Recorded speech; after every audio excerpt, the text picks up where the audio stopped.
Hey guys, Dr. Dobson going to be going over a quad 4 implant bridge surgery and installation that we did in this video.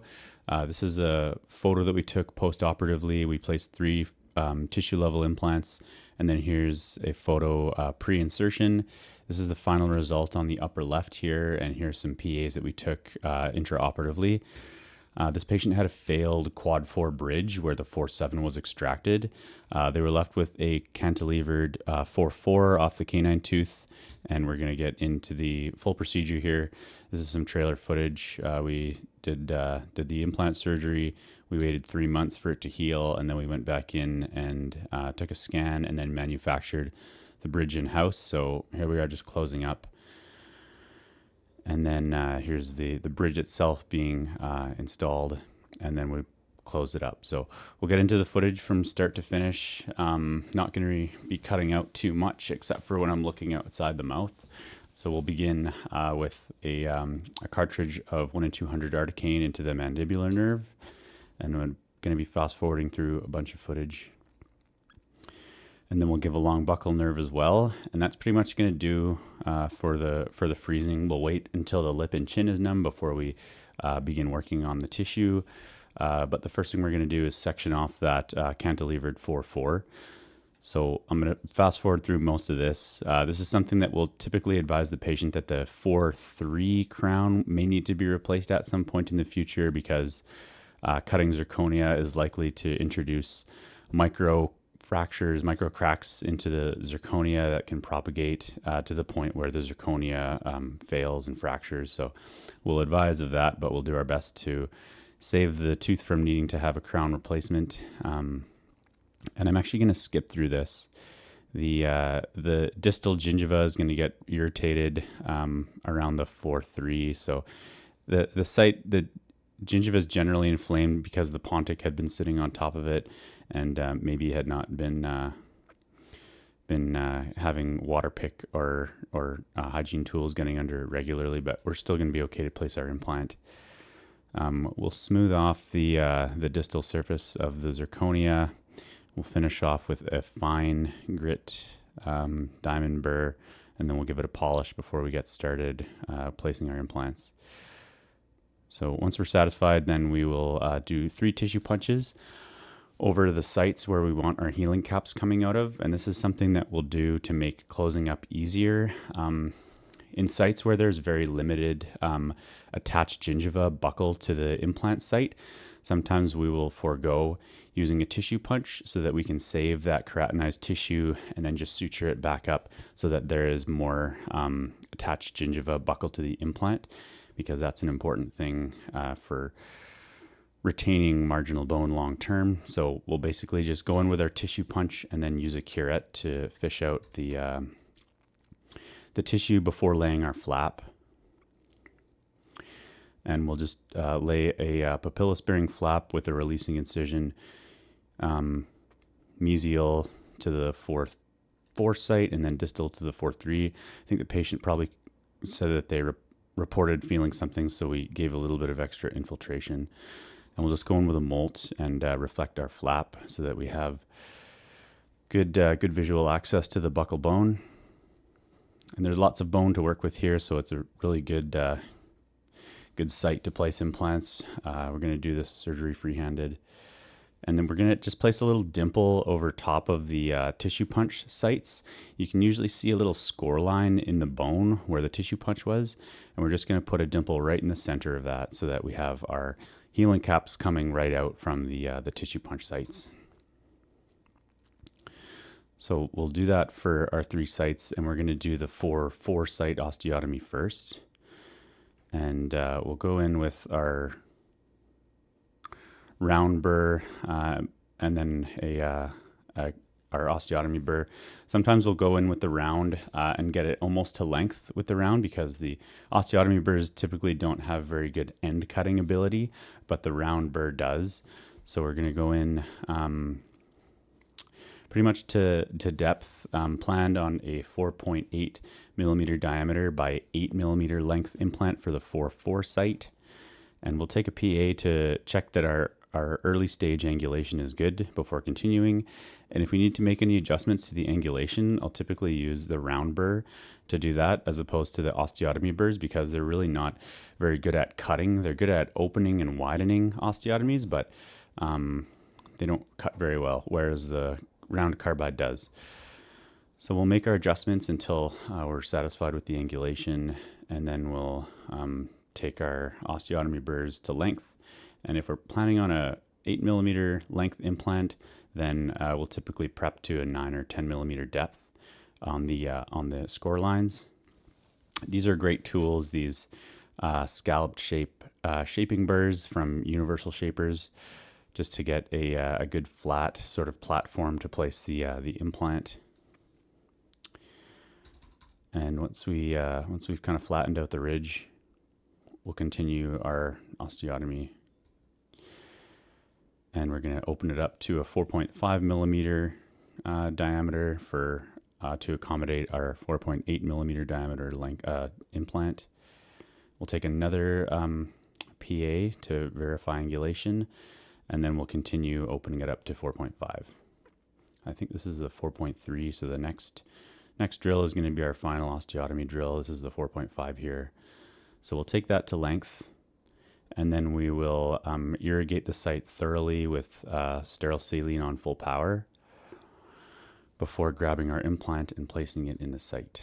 So here's our 4.8 by 8 millimeter length tissue level implant from Blue Sky Bio. And we're going to use our implant motor to screw it down to about 40 to 50 Newton centimeters. It's going to torque out, and then we'll use our torque wrench to finish placing it to depth. And we'll usually take our tissue level implants so that the stainless steel polished collar is in contact with bone. And then any areas where the bone may impinge the healing cap from seating passively, we're going to go in and trough a little bit of bone around it so that the healing cap is placed fully onto the implant. There's nothing worse than having some bone impinge the healing cap from being sat fully, because invariably the healing cap will come unscrewed, it'll fall out, patient will call, and you'll have to refreeze them and then cut a bunch of tissue away and then cut bone away so that you can seat the healing cap fully passively. And once we have our implant in place, then we'll take an ISQ and we'll get green by green, which we're happy with. Mandibular bone, very nice and dense. So we'll expect good insertion torque. And then we'll get started on the 4.5 site. We're going to place the driver in the 4.4 implant as a bit of an angulation guide for us. Like I say, plenty of bone to work with, so should be a fairly straightforward site to place reasonably parallel implants. And we'll begin prepping the 4.4 site, noting that it's pretty dense bone, difficult to cut with the osteotomy burr. So we'll go in with a round carbide and kind of get our length with that, because of the better end cutting ability.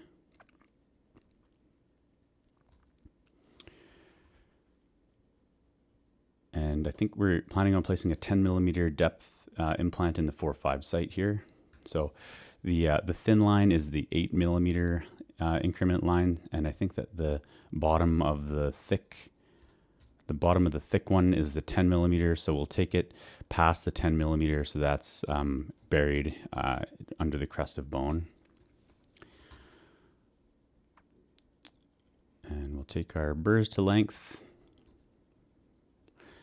Gonna fast forward until we get to our 4.5 millimeter diameter. This is gonna be the 4.5 here. So we'll take this so that the 10 millimeter increment is well under the crest of bone. And then this is actually our 4.5 here.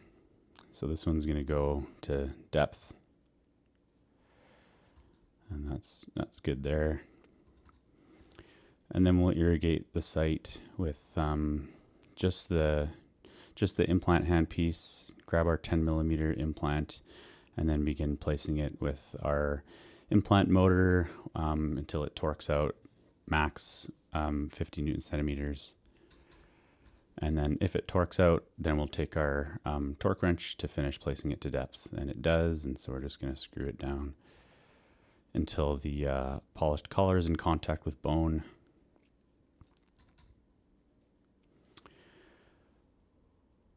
And maybe a little bit of SLA above the crest, so we're going to want to screw it down a little bit more. And we're going to be satisfied there. So that's 2 of 3. We'll get a quick ISQ, green by green, and then we'll start working on the 4-6 site.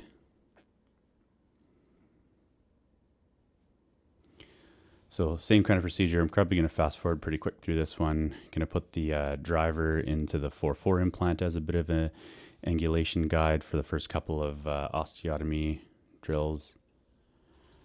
Use the round burr to get our depth and our kind of initial osteotomy angulation.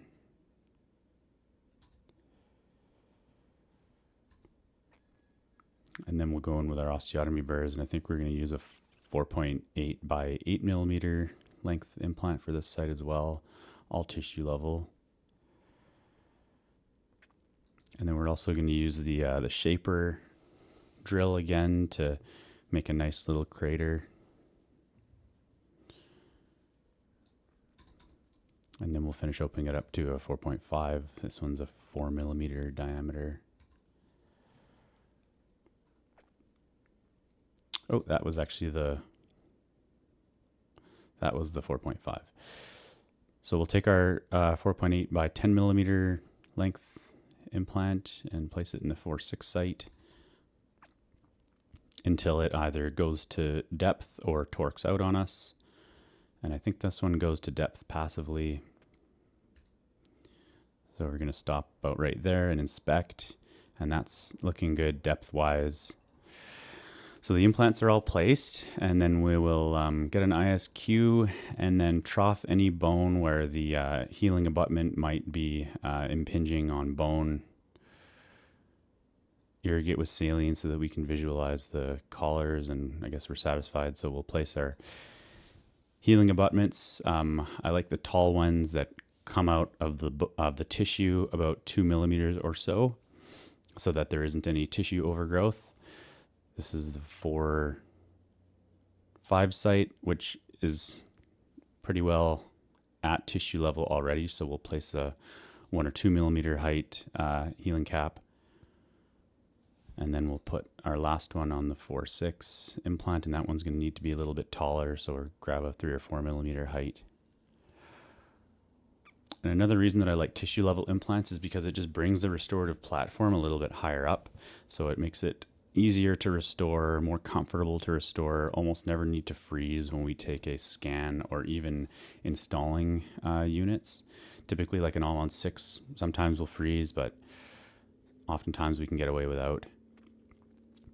So we'll just suture up these sort of papillas between the 4-5 and 4-6 site and between the 4-4-5 sites with a interrupted PGA fast resorb suture. These are 4.0 PGA fast resorbs, also from Blue Sky Bio. And we'll suture it up so that there's passive tension-free closure. Snip it, and then we'll put one more in, and that'll be the end of this surgery.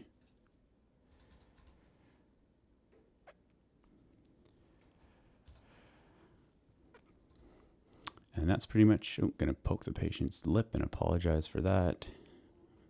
And then that's pretty much going to be the end of the surgery. So we'll send the patient home. We'll give him 2 grams of amoxicillin, would have been preoperatively, gram of penicillin, and 400 milligrams of ibuprofen. For pain management, there's our post-op final that we're satisfied with. We'll get him back after 3 months of healing and place our intraoral scan flags into the implants, get a scan, and then send this off to my designer Pargev, who's going to design these fixtures for us. This is the bridge right here, milled out of our material Argon Z STML with some other cases. Here they are desprued. Here they are in the sintering tray, and we'll put them on a 8-hour cycle that will go up to about, I think, 1510 Celsius overnight. And we'll come back in the morning, we'll grab the bridge, and then we'll polish it with these little ASAP polishers that I get from Clinician's Choice. There's two of them. There's a blue one first and then a red one second. And then once it's polished, we'll bond our tie bases. These are these little Des Orem tie bases that are very versatile. They allow for 25 degrees of screw channel angulation freedom. And I'll just prime the ceramic, and then we'll use Panavia SA resin cement to bond them into the abutment cavities. And I'll usually put a layer on them and then kind of pump it up and down so that there's a good, even, uniform layer of cement between the tie base and the implant cavity. We'll do the same thing for the 4-4 site. And then we're going to cure that with our Velo Grand so that the cement is polymerized, and then we'll just remove the excess with a probe or with an explorer. And then it's going to be ready to go. So we'll get the patient back. Usually it takes us a week to make these, so we'll get the patient back the following week after the healing check and scan. There's the unit there with the screws poking out, ready to go. And then we'll get the patient back. No freezing. We will remove the healing caps.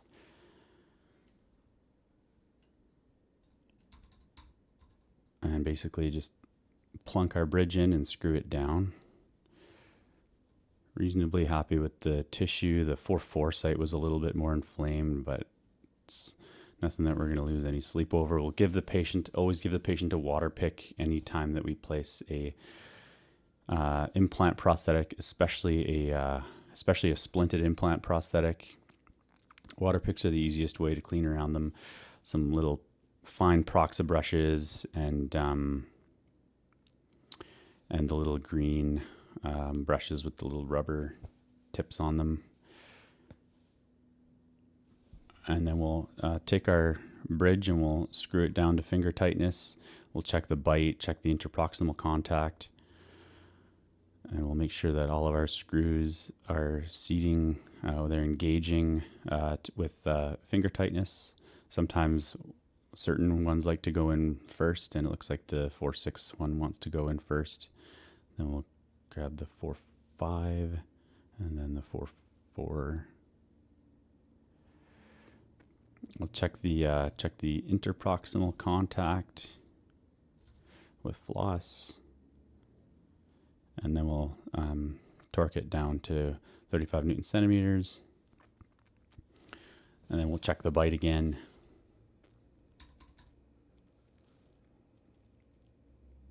So fully torqued down, we'll check the bite. We'll see a high spot on the 4-4 that we'll take down. And then we'll check the bite, see any high spots, or usually just the patient's impression of the bite, make sure it feels comfortable before closing up. So we'll take some Teflon tape and pack it down with a plugger so that we have about 3 millimeters of space for our backfill material. And we'll do that for all 3 screw channels there.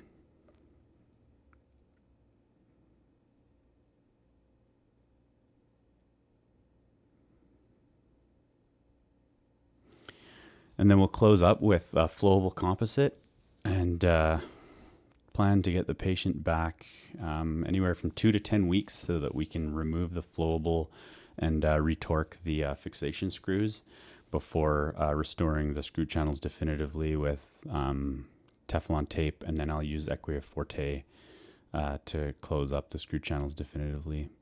There's the final result. We haven't retorqued this one yet, but it's happily in the mouth. There's a little bit of a hairline crack in the ceramic of the 4-3 that we're going to tell the patient that it's likely going to fracture at some point and require replacement, but it's good for now, and that's that one.